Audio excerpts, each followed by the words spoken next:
నిజామాబాద్ జిల్లా బోధన్లో విషాద ఛాయలు అలుముకున్నాయి. రాష్ట్ర వ్యాప్తంగా సంచలనం సృష్టించింది. బోధన్లో బాలుడి కుక్కని పీకెళ్ళి తిన్న ఘటన ఒకసారిగా తీవ్ర ఆందోళన కలిసివేసింది. తల్లికి కడుపు కోతకు మిగిల్చిందని చెప్పుకోవచ్చు. ప్రస్తుతం మనం బోధన్లో ఏదైతే నిన్న జరిగిన ఘటన ఏదైతుందో ఆ ఘటన వద్ద ఉన్నాం. నిజామాబాద్ జిల్లాకు సంబంధించి బోధన్ నియోజకవర్గంలో చాలా వరకు కూడా ఇప్పటివరకే వీధి కుక్కలు ప్రజలపై తీవ్ర ఇబ్బందులు గురి చేస్తూ దాడులు చేస్తున్నాయి. ఈ నేపథ్యంలో బోధన్లో ఇప్పటికే నిన్న జరిగిన ఘటన ఏదైతుందో ఒకసారిగా రాష్ట్ర వ్యాప్తంగా కలిసివేసింది. హైదరాబాద్లో జరిగిన ఘటన తర్వాత అది మరొక ముందే నిజామాబాద్ జిల్లా బోధన్లో ఏకంగా 10 నెలల బాలుని బస్టాండ్ ప్రాంతం నుంచి దూరంగా తీసుకెళ్లి పూర్తిగా పీక్క తిని కడుపులో ఉన్న పేగులు బయటపడేలా పోలీసుల విచారణ తేలింది. పోలీసుల విచారణలో నమ్మలేని నిజాలు బయటకు వచ్చాయి. ప్రస్తుతం ఏదైతే బోధన్కి సంబంధించి కొంతమంది ఉన్నారు, మాట్లాడించే ప్రయత్నం చేద్దాం. ఏదైతే బోధన్కి సంబంధించి నిన్న జరిగిన ఘటన ఏదైతుందో ఆ ఘటనకు సంబంధించి ఒక్కసారిగా అందరు కలిసివేసిన సంఘటన ఇప్పటివరకు పోలీసులు విచారణ చేస్తున్నారు. అసలు ఏం జరిగిందో ఒకసారి మాట్లాడి చెప్తుంది. అసలు ఏం జరిగింది, నిన్న ఈ ఘటన ఎట్లా బయటకు వచ్చింది? ఇప్పుడు ఒక యాచకురాలు ఎవరైతే యాచించుకుంటూ బతికే ఒక యాచకురాలు మొన్న కొత్త బస్టాండ్లో నిద్రిస్తున్న సమయంలో ఆ పిల్లోన్ని 10 సంవత్సరాల పిల్లోన్ని కుక్కలు ఎత్తుకపోయి నిన్న చూసినట్టయితే ఆ పేగులు ఇట్లా అన్నీ బయటపడి ఇక్కడ కొత్త డిపో పక్కన మనకు కనబడడం జరిగింది. ఇది చాలా తీవ్రమైన సంఘటన. మేము గత కొన్ని నెలలుగా బోధన్ పట్టణానికి సంబంధించి కుక్కల బెడద విపరీతంగా ఉన్నది.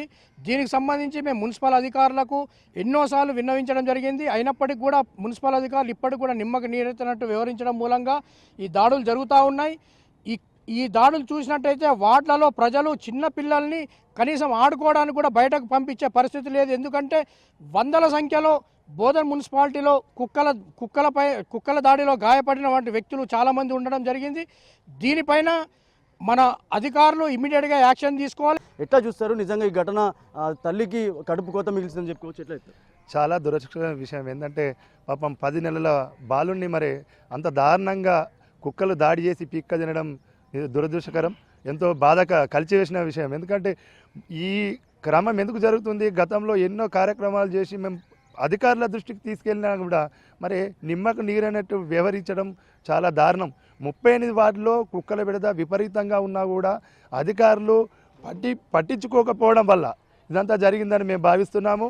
గతంలో తటికోట్లో దాదాపు 12 మందిని ఒకటే రోజు దాడి చేసి గాయపరచడం జరిగింది. అదేవిధంగా ఇటు హనుమాన్ టెకిట్లో కూడా 4గురిని గాయపడడం జరిగింది. ఇట్లా ప్రతి వార్డులో రోజు 2, 3 ఒకరిని ఇట్లా గాయపరుస్తూ తీవ్ర ఇబ్బందులకు గురి చేస్తున్నా కూడా కుక్కల మీద అధికారులు ఎలాంటి చర్యలు తీసుకపోవడం దారుణము. వీటిని తక్షణమే బంధించి ఎక్కడైనా వదిలేయాలా, ప్రజలను కాపాడాలా ఈ కుక్కల బారి నుండి అని మేము రిక్వెస్ట్ చేస్తున్నాము.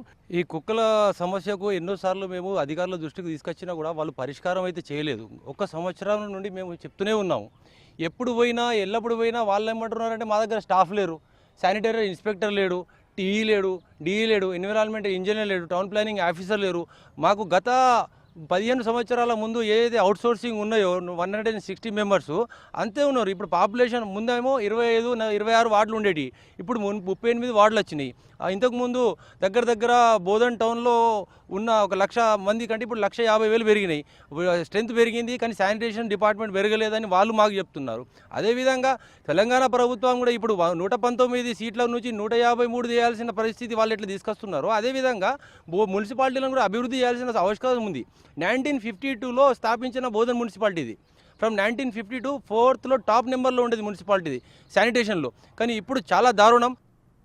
నిజామాబాద్ జిల్లా బోధన్లో విషాద ఛాయలు అలుముకున్నాయి. రాష్ట్ర వ్యాప్తంగా సంచలనం సృష్టించింది. బోధన్లో బాలుడి కుక్కని పీకెళ్ళి తిన్న ఘటన ఒకసారిగా తీవ్ర ఆందోళన కలిసివేసింది. తల్లికి కడుపు కోతకు మిగిల్చిందని చెప్పుకోవచ్చు. ప్రస్తుతం మనం బోధన్లో ఏదైతే నిన్న జరిగిన ఘటన ఏదైతుందో ఆ ఘటన వద్ద ఉన్నాం. నిజామాబాద్ జిల్లాకు సంబంధించి బోధన్ నియోజకవర్గంలో చాలా వరకు కూడా ఇప్పటివరకే వీధి కుక్కలు ప్రజలపై తీవ్ర ఇబ్బందులు గురి చేస్తూ దాడులు చేస్తున్నాయి. ఈ నేపథ్యంలో బోధన్లో ఇప్పటికే నిన్న జరిగిన ఘటన ఏదైతుందో ఒకసారిగా రాష్ట్ర వ్యాప్తంగా కలిసివేసింది.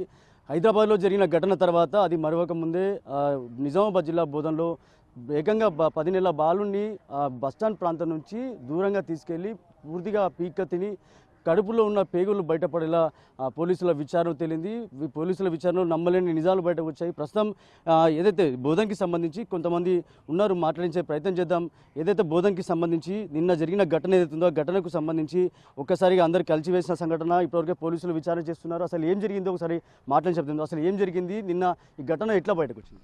ఇప్పుడు ఒక యాచకురాలు ఎవరైతే యాచించుకుంటూ బతికే ఒక యాచకురాలు మొన్న కొత్త బస్టాండ్లో నిద్రిస్తున్న సమయంలో ఆ పిల్లోన్ని 10 సంవత్సరాల పిల్లోన్ని కుక్కలు ఎత్తుకపోయి నిన్న చూసినట్టయితే ఆ పేగులు ఇట్లా అన్ని బయటపడి ఇక్కడ కొత్త డిపో పక్కన మనకు కనబడడం జరిగింది. ఇది చాలా తీవ్రమైన సంఘటన.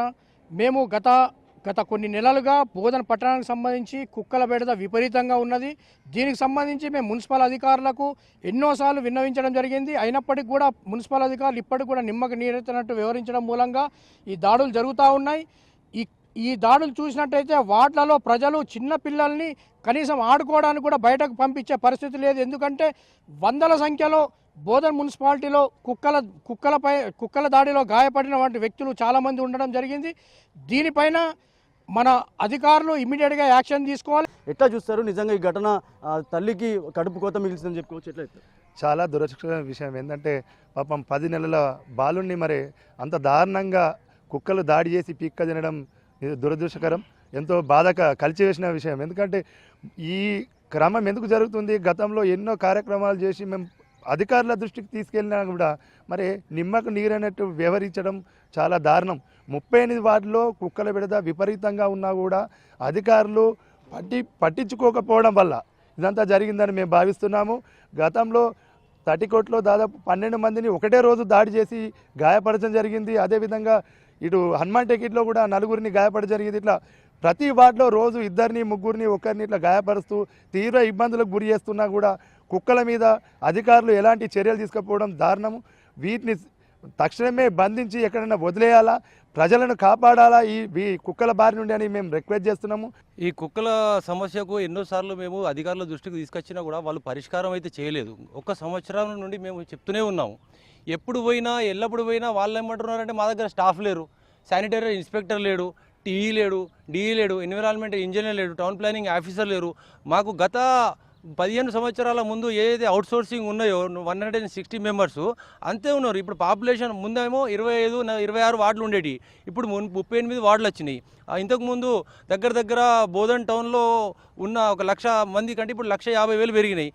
స్ట్రెంత్ పెరిగింది కానీ శానిటేషన్ డిపార్ట్మెంట్ పెరగలేదని వాళ్ళు మాకు చెప్తున్నారు. అదేవిధంగా తెలంగాణ ప్రభుత్వం కూడా ఇప్పుడు 119 సీట్ల నుంచి 153 చేయాల్సిన పరిస్థితి వాళ్ళు ఎట్లా తీసుకొస్తున్నారు. అదేవిధంగా మున్సిపాలిటీలను కూడా అభివృద్ధి చేయాల్సిన అవకాశం ఉంది. 1952లో స్థాపించిన బోధన్ మున్సిపాలిటీ ఇది.